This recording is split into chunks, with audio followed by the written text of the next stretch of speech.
कि जब स्टेट के कोई कॉन्ट्रैक्ट के किसी डेवलपमेंट के काम वहाँ पर जाते हैं तो वहाँ पर बड़ी जल्दी स्टे हो जाता है, और वो स्टे जो है वो सालों के साल चलता है और कोई किसी बात की परवाह नहीं करता। ऑफिसर जहाँ पर बैठे हैं सभी एजी ऑफिस तक जाते हैं, एजी से मिलने के लिए रिक्वेस्ट करते हैं कि स्टे को वेकेट करा दीजिए, स्टे को वेकेट करा दीजिए।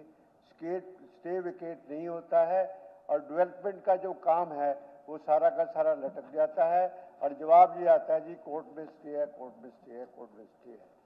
इसकी ज़्यादा डिटेल में ना जाते हुए 23 सितंबर 2023 को 49 करोड़ का रोहतक में कूड़े का निष्पादन करने के लिए कॉन्ट्रैक्ट सेक्शन होता है और उसको कॉन्ट्रैक्टर कोर्ट में चैलेंज कर देता है। बात छोटी सी होती है कि 13 दिन के कॉन्ट्रैक्ट में वो कॉन्ट्रैक्ट दिया जाता है, गवर्नमेंट ने डिसअप्रूव कर दिया कि 21 दिन जरूरी है, उसको रीटेंडर करने लगे, उसको कैंसिल करके सरकार ने कैंसिल कर दिया।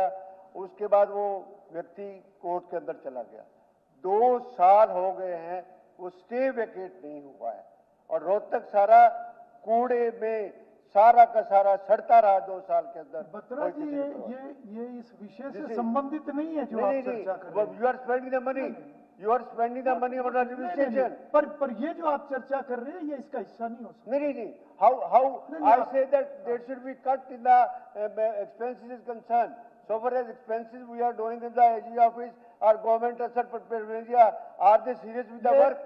ये एस्टीमेट कमेटी में बड़ी डिटेल में सारी चर्चा सभी सदस्य गणों की पूरी चर्चा के बाद it has been president also, otherwise also in parliament also. चलो नहीं बाद में इसी तरह जितना रेलेवेंट उसी तरह रेलेवेंट उसी तरह ऑनरेबल स्पीकर सर, मुख्यमंत्री जी को बताना चाहता हूं कि 25-25 करोड़ रुपए के आपने सड़कों के काम सैंक्शन किए थे, पीडब्ल्यूडी मिनिस्टर बैठे हुए हैं और वहां पर कोर्ट में 1.5 साल से स्टे है, वहां के लिए काम ही सारा अटक गया। ऑफिसर जारी करते हैं वहां पर कोई परवाह नहीं होती किस में। कोर्ट को रियलाइज करवाना चाहिए कि सरकार के काम रुके हुए इनको फैसला करें। मेरे कहने का मतलब इस बात के लिए और कोई मतलब बात नहीं है इस बात के लिए। Speaker sir, now I will come to the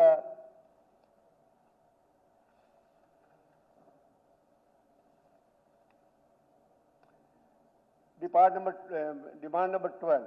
It's regarding the education, although it's a very small point, so far as कि पिछले दिनों आपने गवर्नमेंट के गेस्ट लेक्चरर्स को सिक्योरिटी दी, आपने कहा इलेक्शन प्रॉमिस था, आपने ऑर्डिनेंस भी किया और इसी सदन पे मुख्यमंत्री जी ने आश्वासन दिया था कि मैं यूनिवर्सिटीज के जो असिस्टेंट प्रोफेसर हैं उनको भी रेगुलर करूंगा। अगर आपको याद हो इस बात के लिए, हालांकि एक्सटेंशन जो लेक्चर असिस्टेंट प्रोफेसर लेक्चरर्स हैं वो लोग एक प्रोसेस के तहत बाकायदा एडवर्टीजमेंट होती है, इंटरव्यू होती है, सब कुछ है, वो लगे they are better footing than the guest faculty so for as government college concern.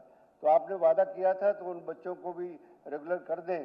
तो सरकार का आपने उसी टाइम जब कॉलेज वाले किए थे तो यूनिवर्सिटी के कॉन्ट्रेक्चुअल ऑफिसर ये भी 1500 मेरे ख्याल लेक्चर हैं, अगर उनको आप कर देंगे तो आपकी बड़ी मेहरबानी होगी इस बात के लिए।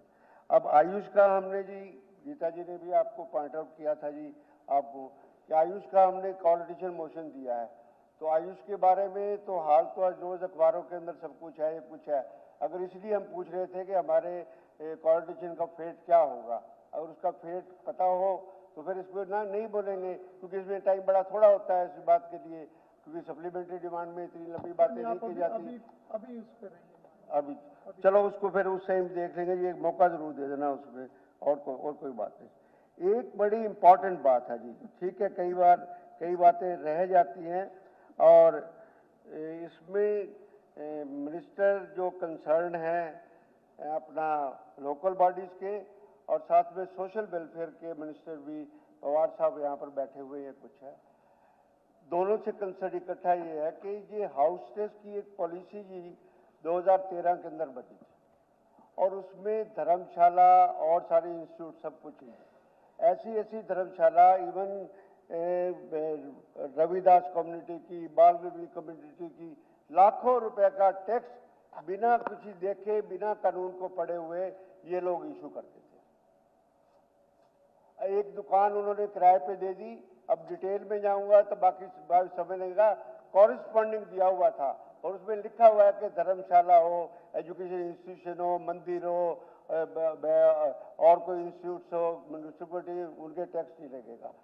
आपको मेले में लोग आपको मिले थे, उसको अच्छी तरह देखिए कि जो एससी की धर्मशाला है या कुछ है, उन पे टैक्स नहीं लगना चाहिए किसी हालत में, अगर एक आधी दुकान दी भी है उसमें है। सेकेंडली इम्पोर्टेंट है, गोयल साहब से मैं रिक्वेस्ट करूंगा कि आपके डिपार्टमेंट, हाँ जी, चलो मैं खत्म कर देता हूँ। नहीं, इम्पोर्टेंट बात यह है कि हमारे टाइम में टैक्स की पॉलिसी आई थी जिसमें ये था कि जो डीनोटिफाइड, 2 मिनट से डीनोटिफाइड जो मार्केट अपना काट मंडी है या डीनोटिफाइड जो मंडियां हैं, उन मंडियों पे क्योंकि बाहर चलेगी, सारा कुछ बाहर हो गया, अब वहां पर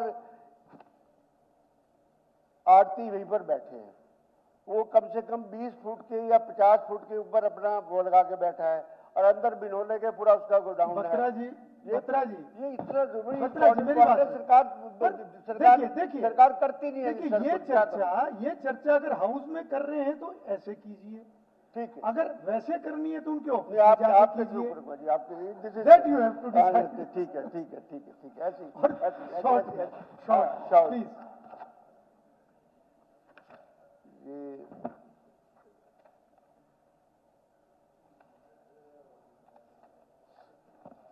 In case of a denotified grain market, sabzi mandi area, timber market of HSAB, the property tax would be charged in residential, commercial, storage godown or depending upon the actual usage. अब काठ मंडी के अंदर, काठ मंडी का जो व्यापारी है वो बाहर अपनी गद्दी लगा के बैठता है और दुनिया भर की लक्कड़ पड़ी होती है, उसको सारा कमर्शियल सारा टैक्स लगा रहे हो, इस नोटिफिकेशन के बाद भी लगा रहे हो और कहते हैं तो कोई मानता नहीं है। इसलिए आपके माध्यम से कहता हूं कि ये बड़े इंपॉर्टेंट पॉइंट है, जनता के लिए पॉइंट है, इसलिए मैं इनको रेज कर रहा हूं। इसमें इस डिमांड के अंदर मैं इसको रेज कर रहा हूं जी, और कोई बात नहीं। फिर सवाल आता है कि demand number 20 sir, demand number 20,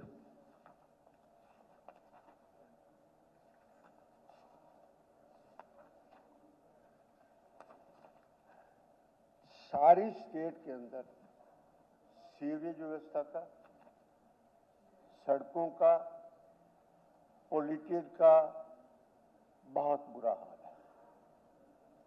environment की बात नहीं कर सकते, कोई और बात नहीं कर सकते। मैं अगर अपनी ये प्रेस कटिंग